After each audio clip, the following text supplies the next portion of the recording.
Misi kelima tentang mendorong sinkronisasi data pilah gender, data pilah berbasis gender, disabilitas dan kelompok rentan lainnya secara komprehensif.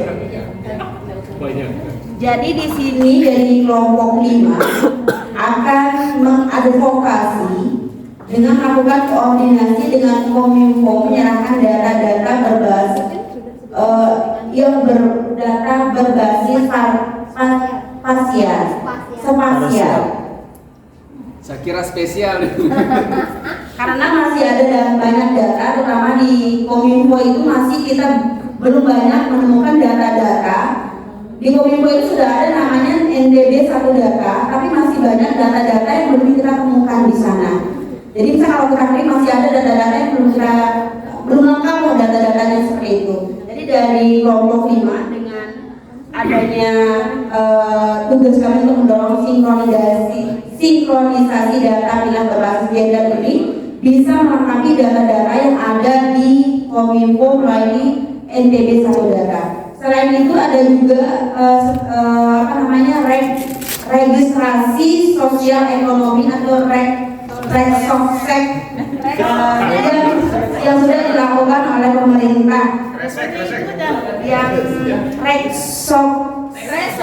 Reksosek itu harus ada dasar-dasar hukum yang ditetapkan oleh pemerintah pusat sendiri. Jadi pemerintah provinsi NTB itu melaksanakan sesuai dengan aturan-aturan yang ada di pusat. Itu tertuang dalam Undang-Undang Nomor 16 Tahun 1997 tentang statistik, Peraturan Pemerintah Nomor 51 Tahun 1999 tentang penyelenggara statistik, Perpres Nomor 39 Tahun 2019 tentang Satu Data Indonesia.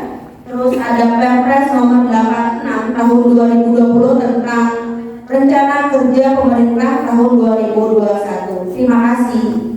Mungkin akan dilengkapi dengan tim kita yang lain. Terima kasih. Nanti ditempel setelah ditambahin ya, saya tambahin sedikit. Jadi kita ini kan supaya masuk video maksudnya. ya sengaja aman. Baik, jadi kita terkendala pada satu masalah khususnya di NTB terkait dengan data. Kamera. Data. Jadi ketersediaan data ini tidak hanya dipermasalahkan oleh satu OPD, tapi bahkan Bapeda juga sebagai sektor yang memang harus mendapatkan data yang sesuai dengan data pilah dan sebagainya itu masih terkendala. Nah, berdasarkan kebijakan dari pusat yang diturunkan ke daerah, harapannya daerah memiliki satu data yang bisa diakses oleh semua orang. Nah, di Kominfo sendiri mereka punya satu layanan data yang namanya Reksosek. Dan itu juga waktu itu kita pernah bicara dengan Ibu Sekdis Kominfo bahwa kami juga mengalami kesusahan dalam mengakses data di beberapa OPD terkait terutama data-data disabilitas yang terpilah. Jadi nanti dinas sosial bilang ada 1.160, lalu tiba-tiba nanti BP3 bilang 620 gitu kan, sehingga tidak ada data yang valid yang dimiliki oleh pemerintah kita. Sehingga harapannya dengan ini mendorong adanya sinkronisasi data melalui advokasi kebijakan yang ada dari pusat sampai ke daerah melalui Kominfo, program kerja Kominfo yang harapannya kita bisa awal bersama.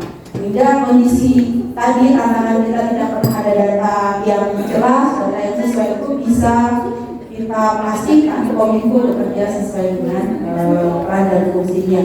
Jadi untuk beberapa kegiatan turunannya ya sesuai yang ada koordinasi, ada pertemuan yang kita harapkan bisa mengakomodir dengan Kominfo. Itu aja sih. Terima kasih, Mbak Ida.